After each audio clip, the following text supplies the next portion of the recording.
Hey guys, it's me, Charmaine Campo, owner of Do Good Communications, and I want to welcome you to the Social Media Breakdown, a short, informative segment where I'll be answering common questions from tutors, educators, school communicators, and others in the education space. Today's question comes from an introverted educator looking for meaningful connection. They write, "Hi Charmaine, I am a bit of an introvert and would love to break out of my box. Any tips on how to reach out to people to build meaningful connections on social media? What works for you in your business? Sincerely, an introvert who wants to break out."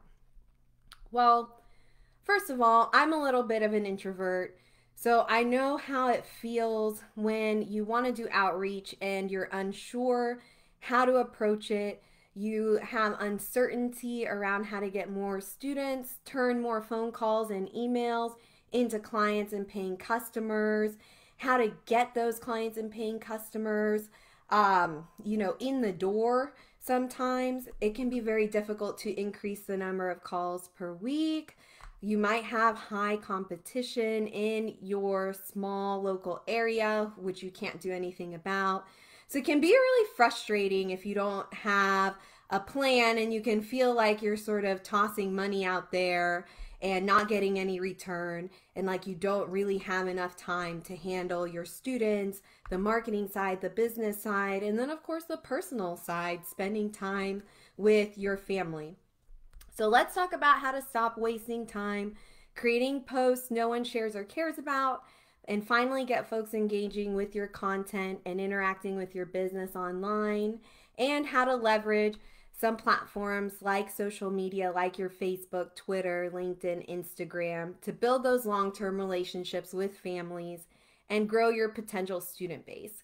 So here are some steps that I use when I'm breaking out of my comfort zone to reach out to new people in the education community. Full disclosure, I'm an introvert. So I go through these steps every single time I am doing something that I'm not fully comfortable with. Number one, step one, have a plan.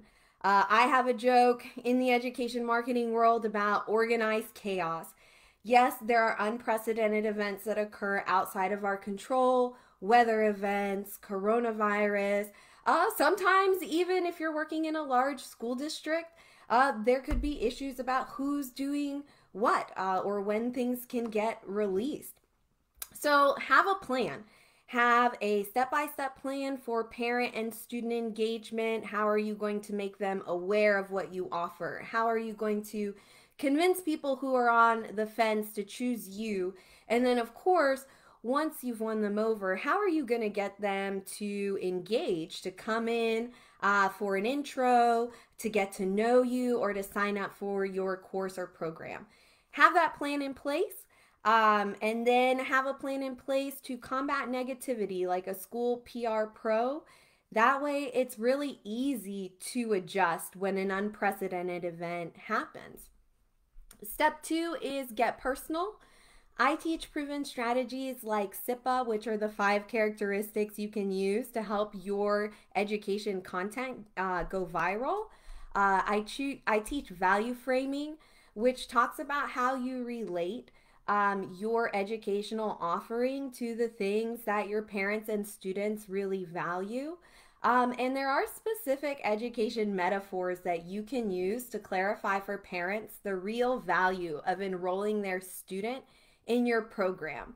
I use these strategies in my own outreach because they're personal and they speak to what parents and students really care about. So that's step two. Find out what the folks you're reaching out to really care about. Make sure it's something you care about too. Don't talk to people that don't value what you value, of course. And that's a great step to start building those relationships. And then step three, release attachment to the outcome. Just take a deep breath, let it go. Because to truly overcome a fear of putting yourself and your business out there, you really need to change your mindset. And as Carol Dweck writes in her book, Growth Mindset, think of any potential setbacks as opportunities for learning and improving your outreach. You can mess up, it's gonna be okay. Learn from that experience, and then get out there and reach out to a new person with the new knowledge that you have. Those will be my 3 steps for any introvert, really, whether you're in education or not, who wants to get out there, break out of the box, try something new, and start building connections with folks on social media. If you have any questions about my methods or the steps, or any other question about how to engage folks on social media, you can drop a comment below this video, or you can DM me. I love to hear from you, and I hope that you're all having a wonderful day.